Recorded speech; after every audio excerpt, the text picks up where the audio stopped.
SPAK hap një faqe online për denoncimin e krimeve zgjedhore të 11 majit. SPAK ka hapur një sektor të posaçëm në faqen e saj online që do të shërbejë për denoncimin e krimeve zgjedhore. Ky hap vjen pas publikimit nga ana e SPAK të strategjisë për parandalimin dhe hetimin e krimeve zgjedhore. Hetimet në terren nga SPAK u shigjetuan nga kryeministri Rama që e quajti lajthitje. Përgjigjen ja ktheu vetë kreu i SPAK Altin Dumani që tha se hetimi i veprimeve penale për krimet zgjedhore do të bëhet pa asnjë lloj paragjykimi.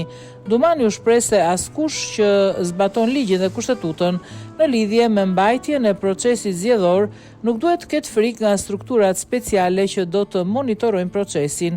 Ai shtoi se SPAK do të nisë hetimet sa herë të ketë raste të dyshuara dhe fakte penale për krime zgjedhore. Askush nuk duhet të ketë frikë nëse zbaton ligjin dhe kushtetutën.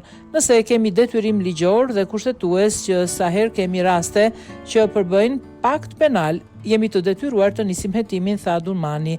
Dumani gjithashtu thekson bashkëpunimin e ngushtë me prokurorinë e përgjithshme për hetimin e krimeve zgjedhore.